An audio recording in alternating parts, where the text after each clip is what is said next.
گھر لے جاتے ہیں اور اگلے روز دولہا اور اس کے گھر والے آ کر لے کر جاتے ہیں۔ تو آج ہم نور کو اپنے ساتھ لے کر جائیں گے۔ فریدہ بیگم نے تو اب کوئی اعتراض نہیں کیا، لیکن روحان کے تو جیسے ہوش اڑے تھے۔ کہنے لگا نہیں نہیں، ہمارے ہاں ایسا کوئی رواج نہیں ہے۔ فریدہ بیگم نے اس کے کندھے پر ایک تھپکی لگائی، کہنے لگی بس بھی کرو، اس طرح سے بڑوں کو جواب نہیں دیتے۔ وہ کہنے لگی نور کو اپنے آپ ساتھ لے جائیں، کوئی بات نہیں۔ نور بھی ایسا ہی چاہتی تھی کہ اپنی ماں کے ساتھ جائے اور نیند پوری کرے۔ سر پھٹ رہا تھا، لیکن روحان اسے یہ نظروں سے دیکھ رہا تھا۔ نور نے اپنی نظریں بدل لیں، کیونکہ وہ نظروں کے اشاروں سے یہی کہہ رہا تھا کہ نور خود منع کر دے کہ وہ میکے نہیں جانا چاہتی، لیکن نور نے اس کی طرف دیکھا ہی نہیں۔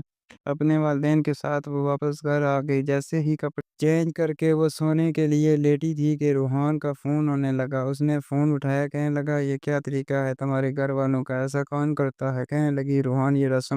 کہنے لگا باڑ میں جائے ایسی رسم، میں تمہیں لینے آ رہا ہوں اور تم میرے ساتھ واپس گھر آؤ گی۔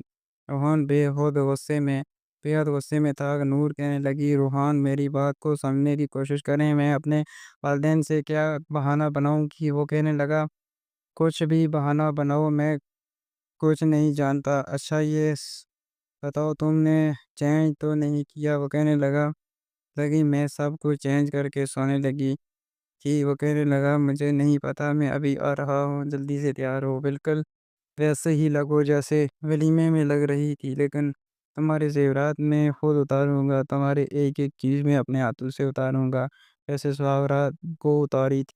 تم ہوتی کون ہو بنا مجھ سے پوچھے چینج کرنے والے؟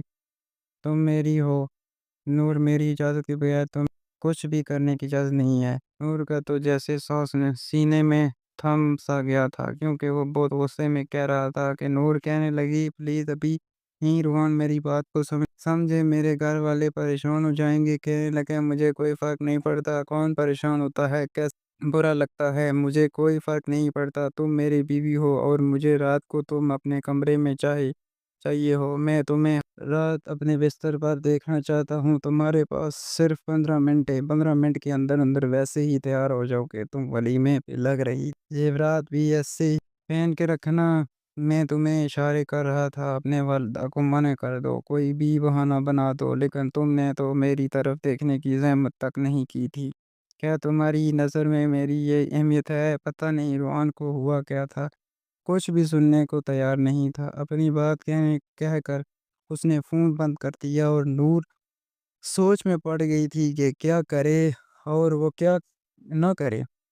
بہرحال سب سے پہلے تو اس نے اپنی والدہ کو اعتماد میں لیا، کہنے لگی کہ وہ روحان کی کچھ طبیعت ٹھیک نہیں ہے، میں روحان کے ساتھ گھر جا رہی ہوں، پھر کبھی رہنے کے لیے آ جاؤں گی۔ اس کی والدہ نے زیادہ اعتراض نہیں کیا تھا، کہ کہنے لگی ٹھیک ہے، لیکن نور کو یہ مناسب نہیں لگا کہ وہ دوبارہ سے ولیمے کا جوڑا پہنے۔ البتہ اس نے سب کچھ